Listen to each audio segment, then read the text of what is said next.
आता आपण बघूया टॉप 9 जिल्ह्यांच्या बातम्या। जायकवाडी धरणाची पाणी पातळी 81.25%, उजव्या कालव्यातून माजलगाव धरणाकरता 200 क्युसेक पाण्याचा विसर्ग।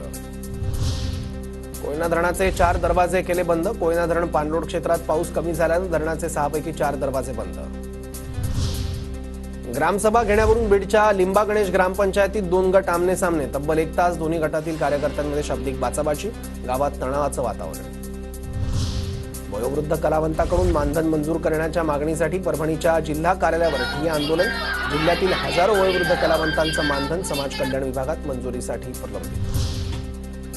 भंडाऱ्यात विविध मागण्यांसाठी नगर परिषद संवर्ग अधिकारी संघटना बेमुदत संपावर, संपात भंडारा तुमसरसह अन्य नगर परिषदेच्या अधिकाऱ्यांचा समावेश।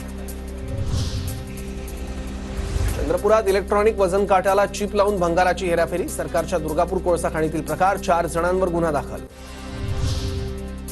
बुलढाण्यात आयोजित रोजगार मेळाव्यातून शेकडो युवक युवतींना रोजगार, रोजगार मेळाव्याला 70 कंपन्यांचा सहभाग।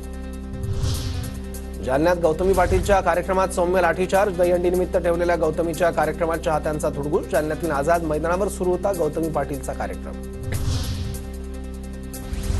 जळगाव जिल्हा कारागृहात कैद्यांच्या 2 गटात तुफान दगडफेक, कारागृहातील 1 कैदी गंभीर जखमी, नियंत्रण मिळवण्यासाठी कारागृह रक्षकांचा कैद्यांवर लाठीचार्ज।